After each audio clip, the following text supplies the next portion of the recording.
আসসালামু আলাইকুম। দুরূদ শরীফ যে কতটা ফজিলতপূর্ণ এবং পাওয়ারফুল তা এক ভাইয়ের ঘটনার মাধ্যমে জানতে পারবেন।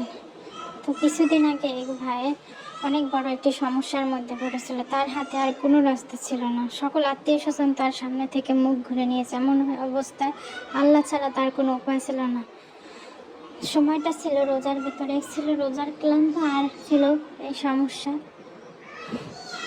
তার ১ ঘন্টার ভিতরে মনে হলো তিনি মরেই যাবেন। তো দিনের শেষ দিকে মানে আসরের পর তিনি উজু করে জায়নামাজে বসে গেলেন। এক মনে একটানা তিনি কিছুক্ষণ ইস্তেগফার করলেন, মানে 10 থেকে 15 মিনিট। তারপর মাঝে মাঝে তিনি কিছুক্ষণ দোয়া ইউনুস পড়লেন, ইস্তে আজম পড়লেন, কারণ ইসমে আজম হচ্ছে অনেক শক্তিশালী এবং পাওয়ারফুল একটি দোয়া, যার মাধ্যমে আল্লাহ তাআলার প্রশংসা করা হয়। তারপর বসে বসে তিনি কিছুক্ষণ দুরূদ শরীফ পড়লেন। এরপর তিনি তার হাত দুটো একদম সর্বোচ্চ উঁচুতে উঠিয়ে, মানে যে স্থান থেকে দোয়া করলে আল্লাহ তাআলা ফিরিয়ে দেন না, তার মাথায় একটি হাদিসই বারবার মনে আসতে লাগলো। শুধুমাত্র ওই ব্যক্তি দোয়ার মাধ্যমে দুরূদ শরীফ পড়ে এবং তার মধ্যে আল্লাহ তাআলার প্রশংসার বাক্য বলে, তাহলে আল্লাহ তাআলা তার দুনিয়া এবং আখিরাতের জন্য যথেষ্ট।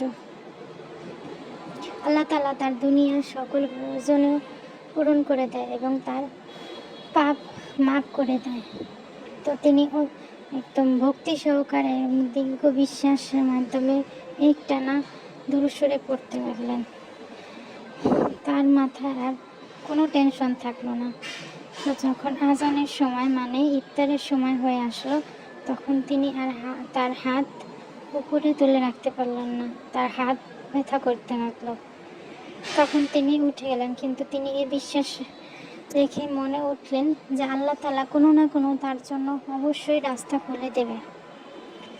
তারপর তিনি কষ্ট করেই তার ইফতার সারলেন। এরপর রুমের ভিতর গেলেন, কিন্তু কারোর সাথে কথা বললেন না, কারণ সবাই তার কাছ থেকে মুখ করে নিয়েছে। তো তিনি তার রুমের ভিতর বসেছিলেন, হঠাৎ তার ফোনে রিং বাজে উঠল। তিনি বিসমিল্লাহ বলে ফোনের রিসিভ করলেন। ফোন রিসিভ করার পর তার ওপাশ থেকে এমন একজন ব্যক্তির মাধ্যমে এমন সুসংবাদ এলো যা তিনি কোনোদিন কল্পনাই করতে পারেন না। তার ভাষ্য মতে তিনি বললেন তার সামনে 100% তার সামনে আর কোনো উপায় ছিল না, কিন্তু আল্লাহ তাআলা এমন এক ব্যক্তির মাধ্যমে তার সমস্যা সমাধান করে দিলেন।